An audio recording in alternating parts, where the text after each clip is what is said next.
Longtime culture warrior Rick Santorum is once again running for the presidency. Now, 8 years ago, or actually 4 years ago, he came this close to besting Mitt Romney. Is 2016 his time to shine? Let's find out. He was speaking with George Stephanopoulos earlier today, and he said this: "I'm ready to do this again. It's an exciting opportunity to come back home, to be at a manufacturing facility, to really connect at what I grew up with and understood, to be in America that worked for middle-income families." Yeah, back then, I guess they worked. They don't work anymore, apparently, according to this guy. That created stable neighborhoods and strong families. When you see all these reports coming out, one after another, from the far left and the far right, talking about how the middle of America is hollowing out and the jobs just aren't there for the 74% of Americans who don't have a college degree, families are breaking down.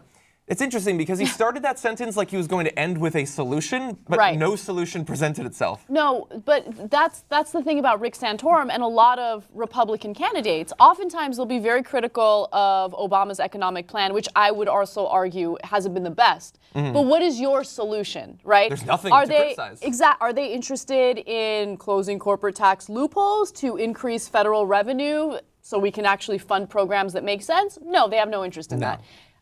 Rick Santorum's campaign, his platform centered on banning pornography. Yeah. Okay, so I don't really think he has a real shot, although when you look at the Republican primaries and how it's likely to turn out, it's a circus, so you never know what you're going to get. I mean, think about the last presidential election, the last time we had Republican primaries, right? You had Herman Cain on top at one point, and Herman Cain is cuckoo for Cocoa Puffs, as Cenk would say. So and you never know. Michelle Bachmann, that was a circus. But it seems as though the Republican primaries are likely to become a circus again this time around. Yeah.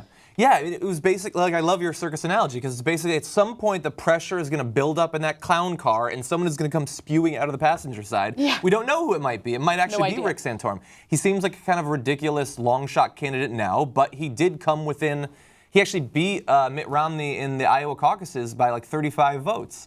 Even though initially they thought he had lost. And he says that that possibly swung the whole thing for him. I apologize for laughing earlier. I saw this graphic and that is just hilarious. Come on, I love that. Oh my gosh. But now we do want to give you a little bit of information about Rick Santorum, because right there he is talking about the economy and working families as if that's like what drives him as a politician. Now, of course he has economic views. I believe he's actually in favor of a flat tax. But that's not normally what he chooses to talk about. He wants to court the cultural conservatives, the right-wing Christians, like that's who he actually appeals to. Now, really fast, he did say, obviously we learned something from the last campaign. Number one, we're going to have more money. I think that's a very telling thing coming from Rick Santorum there. So he says that he has a better chance now than he did then. But we're going to look back a little bit farther to some of his criticism of Obama policy, some of the things that he has said about different groups in this country, to give you an idea of who Rick Santorum is, what sort of president he might be. Now, he considers himself an economic populist. He's often cast in those terms, although his actual economic policies, especially on taxation, would probably be devastating for the poorest working Americans. But he said this in response to President Obama pushing for more college more access to college for Americans. He was very critical of President Obama's push for everyone in America to go to college. Santorum's reaction: what a snob. He literally said that. There are good, decent men and women who work hard every day who aren't taught by some liberal college professor. Obama was not saying that there are not good, decent people who didn't go to college, and he didn't say that if you don't go to college, even if there is universal access, that you are an asshole. He's saying everyone should have the ability, the access to a college degree, and he apparently thinks that that's snobbery. Well, his reaction to Obama's proposal is very indicative of what a lot of conservatives think of higher education. They think, well, they don't necessarily think that higher education is elitist. I think that they like to paint that picture because they know that education usually leads to enlightenment. And what does enlightenment mean? Rejection of conservative ideologies. And people like Rick Santorum are not in favor of that. That's the reason why he used the word liberal professors. It's interesting. I mean, I think it's Bill Maher who said this. Liberalism tends to have, the facts have a liberal bias, right? Stephen Colbert. Oh. My bad. Reality has a well-known liberal bias. Yeah. Yes, that was the quote. I'm sorry for messing it up. But it's true. You have professors that are giving people information, and that information in turn has led to a decrease in millennials believing in religion and things like that. So Rick Santorum doesn't like that. Yeah. And remember, aside from wanting to ban pornography, he also wants to ban same-sex marriage and all sorts of crazy conservative things that I think we've already moved past. Yeah. Maybe he wants to resurrect them.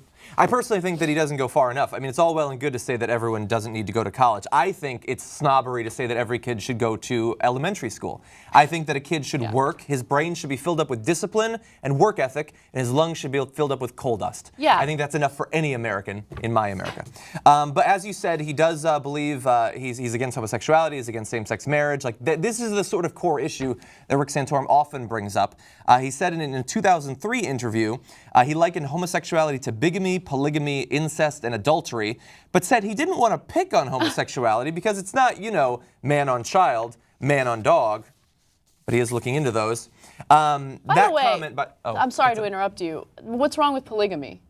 Right? Like, I don't have an issue with polygamy. I have no interest in polygamy, but that's another thing. First of all, comparing homosexuality to polygamy is ridiculous. But I love how they go to, like, the boogeyman. Like, it's going to lead to polygamy. And so you have a bunch of consenting adults that are joining in on a non-conventional or unconventional relationship. Yeah. Who cares? Yes. Yeah, that is the thing that they actually have in common, that it is consensual adults who are doing it, at least typically. Yes. In some cases, the wives seem a little bit young, but the comments that he made back in that 2003 interview prompted gay rights activist Dan Savage to begin a campaign to link his name to a graphic sexual act, and the new definition dominated the politician's Google search results for years. Just Google Santorum and see what comes up. It's a wild ride, baby. Now, he also, since then, saying he didn't want to pick on homosexuality, he said the family is the bedrock of our society. Unless we protect it with the institution of marriage, our country will fall. He's yet another Republican who says that he is 100% against gay rights, including same-sex marriage, but that doesn't mean that he's against gay people. Somehow they combine those two things. And as Anna correctly pointed out earlier, his top issue when he ran in 2012 was literally banning pornography. And I don't mean that I'm saying that's his top issue. It was literally on his website, his top issue. During his 2012 presidential bid, he vowed to oppose all forms of pornography if elected president. It was the top issue on his campaign's website. He warned that America is suffering a pandemic of harm from pornography, which causes profound brain changes in both children and adults, resulting in widespread negative consequences. Now, you can make the case that at least modern access to porn can have negative repercussions. I would even, to some extent, agree with you. But that's a far cry from saying you should not legally be allowed to access it, let alone running for the presidency by focusing on that issue in America. It shows that you don't know the first thing about Americans, because we love us some porn. Also, someone like Rick Santorum is very much against regulating businesses, right? So one of the things that he had a huge issue with was the Affordable Care Act, especially because employers would have to provide employees with some form of insurance. And so he's like, we can't get involved in what these businesses are doing. But he is interested in getting involved when those businesses go against his own ideologies. So porn is a massive industry. And all of a sudden you want to ban it? What about those small and big business owners? Aren't you concerned about them?